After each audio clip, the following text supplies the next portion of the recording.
আসসালামু আলাইকুম আমার ভিউয়ার্স আপুরা ভাইয়ের আপনারা কেমন আছেন? আলহামদুলিল্লাহ। এই তো নতুন আরেকটা ব্লগ নিয়ে শুরু করলাম।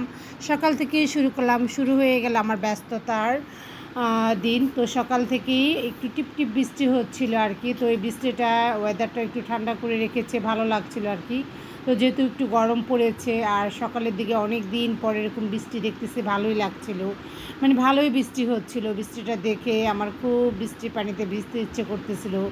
তো এই তো কিচেনে চলে আসলাম। এখন সবাই মিলে নাস্তা করবো আর কি। আমাদের সকালে আজকে নাস্তা হলো পাউরুটি, সাথে কলা, ডিম পোস্ট, জেলি, যে যেভাবে খেতে চায় আর কি। তো আমি আর আমার শাশুড়ি আম্মা ডিম পোস্ট করে নিয়েছি আর কি। তো এখন পাউরুটিগুলো একটু হালকাভাবে ছেঁকে নিচ্ছিলাম।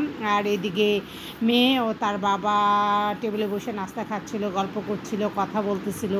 আর আমারও নাস্তা যেহেতু খাওয়া হয়ে গিয়েছে, তো আমার শাশুড়ি আম্মা যেহেতু নাস্তা খাচ্ছে, তো আমি এখন একটু চা তৈরি করে নেব। একটু ওয়েদারটা ঠান্ডা দেখে আমার খুব মন চাইতেছিল আর কি, যে রুহুকে দেই না এরকম একটু দুধ চা ঘন করে তৈরি করে খাবো অনেক দিন পরে।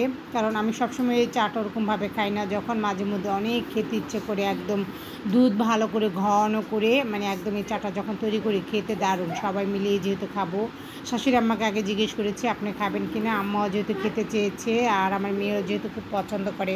আর আজকে যেহেতু স্কুল বন্ধ ছিল, যেহেতু স্টার সানডে ছিল, যারা নতুন পুরনো আমার ব্লগটা দেখতেছেন দেশ বিদেশ থেকে ছোট বড়, এবং যারা আমার পাশে আছেন আপনাদের সবাইকে অনেক ধন্যবাদ। আর যারা নতুন আমার চ্যানেলে এসেছেন প্লিজ আমার চ্যানেলটা সাবস্ক্রাইব করে নেবেন, আমার পাশে থাকবেন, বেল বাটনটা অন করে দেবেন, আমি নোটিফিকেশান ছাড়া মাত্রই যাতে আপনাদের কাছে চলে যায়। আর লাইক কমেন্ট শেয়ার করতে একদমই ভুলবেন না। তো নাস্তা খাওয়া দাওয়ার পরে আমি চালতা আর তেঁতুল দিয়ে একটু আচার তৈরি করে নিচ্ছিলাম। চালতাটা ওরকমভাবে টক না, একটু মিষ্টি মিষ্টি ছিল। এটা আগেই কেটে সিদ্ধ করে ছেঁচে নিয়েছিলাম, আর তেঁতুল দিয়ে একটু টক টক আচার তৈরি করে নিলাম। আমি এখানে পাঁচফোড়ন এবং রসুন দিয়ে বাগার দিয়ে নিয়েছি। তো খাওয়া দাওয়ার পরে অনেক সময় যেহেতু আচারটা সবাই খুব পছন্দ করে, আর কিছু কাপড় আমি ওয়াশার মেশিন আগেই দিয়ে রেখেছিলাম। এটা যেহেতু হয়ে গিয়েছে তুলে রৌদ্র দিয়ে এ তো রান্না চাপিয়ে দিলাম। তো রান্না বাড়া যেহেতু শুরু করে দিয়েছি, রান্না তো আমার অবশ্যই করতে হবে।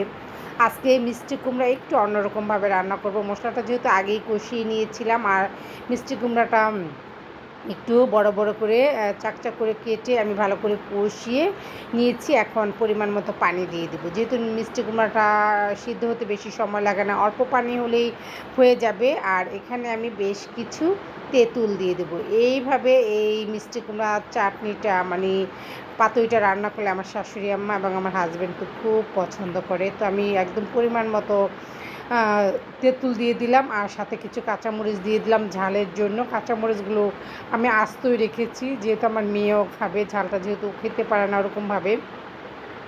আর এটা রান্না করে এভাবে খেয়ে দেখলে দারুণ লাগে, মানে একদম টক টক ভাত খেতে, ভাতের সাথে টক টক, মানে একটা অন্যরকম, মানে অনেক ভাত খাওয়া যায় এইভাবে রান্না করলে। আমি মাঝে মধ্যে তৈরি করি, ভাবলাম আজকে আপনাদের সাথে শেয়ার করি। যেহেতু হয়ে গিয়েছে, আমি একটু ধনেপাতা উপরে ছিটিয়ে দিয়েছি দেখার সৌন্দর্যের জন্য।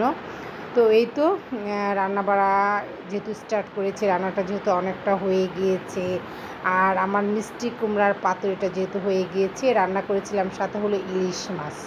তো ইলিশ মাছটা আজকে আমি দুই রকমভাবেই তৈরি করলাম। এখানে মটরশুঁটি, পেঁপে, আলু দিয়ে রজামণির বাবার জন্য রান্না করলাম, যেহেতু এটা হয়ে গিয়েছে। আর এখান থেকে 2-3 পিস মাছ আমি তুলে রেখেছি, এটা ভাজবো আর কি আমার শাশুড়ি আম্মার জন্য। আম্মা ভাজাটা খুব পছন্দ করে। দুটা হলুদ মরিচ মেখে রেখে দিয়েছি। আর এই দিকে আমি ডাল রান্না করতেছি, একদম ঘন করে ডাল রান্না করলাম আর কি। অনেক দিন পরে এরকম ঘন ডাল রান্না করলাম, সাথে আমি কাঁচামরিচ আর ধনেপাতা দিয়েছি, যেহেতু ঘন ডালটার মধ্যে আমি টমেটো দিয়েছি। তো এদিকে ডালটা যেহেতু হয়ে গিয়েছে, এখন মাছগুলো ভেজে নেব। আজকের ইলিশ মাছটা আমি সরিষার তেলে ভেজেছি। যখন ইলিশ মাছটা আমি সরিষার তেলে দিয়েছি, কী যে সুন্দর একটা স্মেল বের হয়েছে বলার মতন। আর ইলিশ মাছটা মাশাআল্লাহ অনেক স্মেল ছিল, গ্রান বের হচ্ছিল। তো ইলিশ মাছটা আস্তে আস্তে আমি ভেজে নিচ্ছি, একটু চুলার আঁচটা কমিয়ে দিয়েছি যেহেতু পুড়ে না যায়, আর খুব আস্তে আস্তে যাতে মাছটা ভাজা হয় দোনো পিঠেই খুব ভালোভাবে। ইলিশ মাছ ভাজা আমার শাশুড়ি আমার যেহেতু খুব পছন্দ, তাই আমি দুরকমভাবেই তৈরি করেছি। ওর বাবার জন্য আমি ভাজা ছাড়া রান্না করেছি, আর আম্মার জন্য এইভাবে। আর আমি কিছু শুকনো মরিচ টেলে নিলাম, মাছের সাথে মানে শুকনো মরিচ হলে কিন্তু দারুণ লাগে, যেহেতু ডালটাও ঘন ছিল আর ইলিশ মাছ যেহেতু ভাজা হয়ে গিয়েছে। রান্না বান্না বরাবরের মতো আমার খুবই ভালো লাগে। সংসারের কাজ গুছিয়ে যখন রান্নাঘরে আসি রান্না করার জন্য সবার জন্য, তো ওই মুহূর্তটা একটু অন্যরকম থাকে।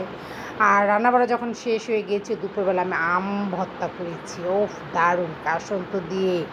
এই সময় আম ভর্তা আমার মতো কে কে পছন্দ করেন অবশ্যই আমাকে জানাবেন। আর আম ভর্তা খেতে তো আমার বরাবরের মতো খুবই ভালো লাগে। আমের জুস, আম ভর্তা আমি সবসময় অনেক পছন্দ করি। তো বারান্দায় চলে এসেছি, বারান্দার বাইরের ওয়েদার দেখছিলাম আর আম ভর্তা খাচ্ছিলাম আর আপনাদের সাথে শেয়ার করছিলাম। আমার মতো আপনারাও কি এরকম পছন্দ করেন? এই তো আমাদের বাসায় দুপুরের পরে মিষ্টি চলে এসেছে, পহেলা বৈশাখের মিষ্টি। তো এই মিষ্টি দুপুরে খাওয়া দাওয়ার পরে সবাই খাবো। আর মিষ্টিগুলোর রঙটাও দারুণ ছিল। আমাদের বাসায় সবাই যেহেতু টক ঝাল মিষ্টি খুব পছন্দ করে, তাই মিষ্টিও আমারও খুব পছন্দ। তো এই তো এখানেই, ভালো থাকবেন, আল্লাহ হাফিজ।